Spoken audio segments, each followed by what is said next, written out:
Bismillahirrahmanirrahim. Assalamualaikum warahmatullahi wabarakatuh. Bagaimana kabar anak-anak semua? Semoga sehat selalu ya dan tetap di rumah. Bagaimana nih? Apakah ada yang sudah kangen dengan sekolah kita tercinta? Ya, semoga kita semua nanti bisa berkumpul kembali di sekolah kita ya nak ya. Baik, di pertemuan kali ini kita akan masuk ke dalam bab terakhir di pertemuan kita, yaitu bab ke-6 tentang daerah dalam kerangka Negara Kesatuan Republik Indonesia. Nah, anakku, ada pesan dari pendiri bangsa kita, yaitu Insinyur Soekarno, bahwa kutitipkan bangsa dan negara ini kepadamu. Nah, kita dituntut untuk mempersiapkan diri menghadapi masa depan, karena generasi muda yang akan mengelola, menghadapi masa depan, karena generasi muda yang akan memajukan bangsa dan negara Indonesia tercinta. Nah, di dalam bab 6 ini kita akan mempelajari bagaimana daerah dalam kerangka Negara Kesatuan Republik Indonesia. Nah, dimulai dari adanya perjuangan menuju Negara Kesatuan Republik Indonesia yang dilakukan dengan perjuangan pahlawan dalam meraih kemerdekaan bangsa Indonesia. Di antaranya ada perlawanan rakyat, ada perlawanan kaum Padri, ada perlawanan Pangeran Diponegoro, kemudian perlawanan rakyat Aceh, perlawanan rakyat Bali, sampai adanya Sumpah Pemuda, BPUPKI, proklamasi, dan PPKI. Kemudian dari perjalanan perlawanan daerah semua itu bermuara pada proklamasi kemerdekaan negara Republik Indonesia.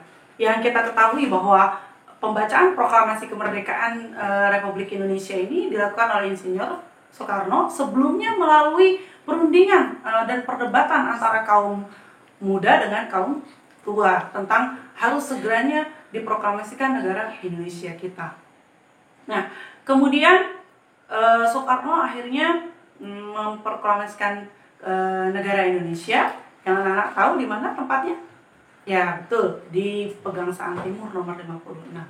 Oke, kemudian pengertian daerah dalam kerangka Negara Kesatuan Republik Indonesia itu artinya apa? Bahwa proklamasi kemerdekaan bangsa Indonesia merupakan awal dibentuknya Negara Kesatuan Republik Indonesia.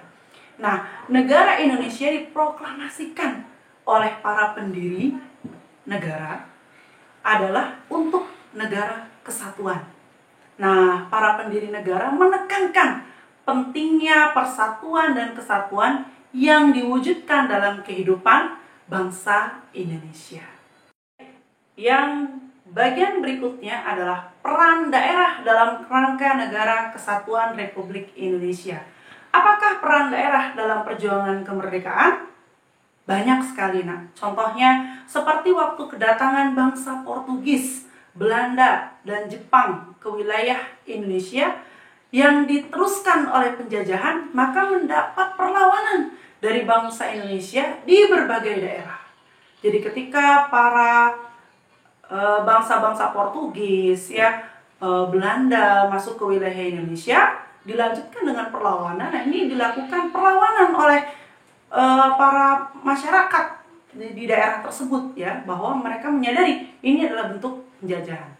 Kemudian perjuangan merebut kemerdekaan mengalami perubahan strategi setelah kebangkitan nasional 1908 dengan ditandainya adanya Sumpah Pemuda, kemudian bersatunya seluruh pergerakan-pergerakan daerah menuju satu kesatuan, dengan adanya Sumpah Pemuda.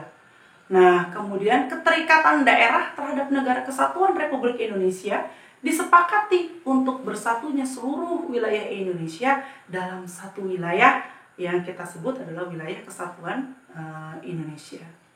Kemudian, apakah peran daerah dalam kerangka Negara Kesatuan Republik Indonesia saat ini? Banyak sekali. Nah, di antaranya adalah meningkatkan kesejahteraan masyarakat dalam bidang kesehatan, pendidikan, maupun pendapatan.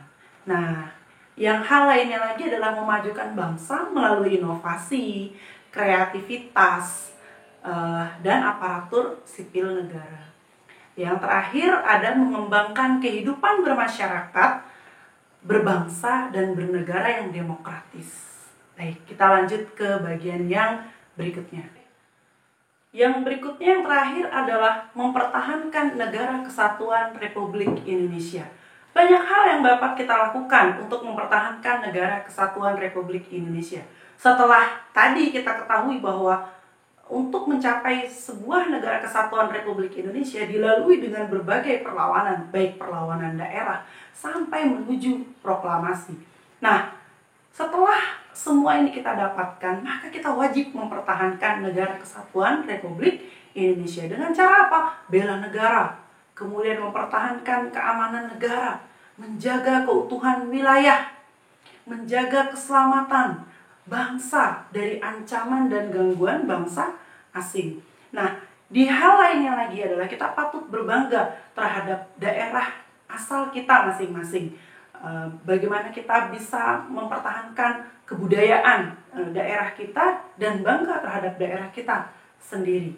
Tapi ada hal lain yang menjadi sebuah negatif, yaitu adanya etnosentris. Nah, etnosentris ini membanggakan menganggap kebudayaannya lebih tinggi dibandingkan dengan wilayah lainnya. Ini sebetulnya hal yang bersifat negatif ya, dan ini perlu kita hindari.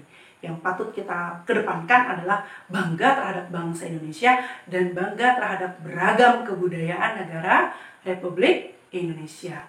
Baik anak-anakku, itu saja materi yang Bu Ambar berikan di bab terakhir kita. Semoga anak-anak bisa memahaminya dengan baik, dan kita berharap serta berdoa virus ini segera diangkat dari muka bumi dan kehidupan kembali normal dan kembali seperti sedia kala. Anak-anak sehat semua ya, dan tetap mengisi Ramadannya dengan penuh kegiatan ibadah ya. Semoga Allah kabulkan segala doa-doa kita. Mohon maaf banyak kekurangan dari Bu Ambar. Selamat belajar, selamat menuntut ilmu, dan selamat beribadah Ramadan. Assalamualaikum warahmatullahi wabarakatuh.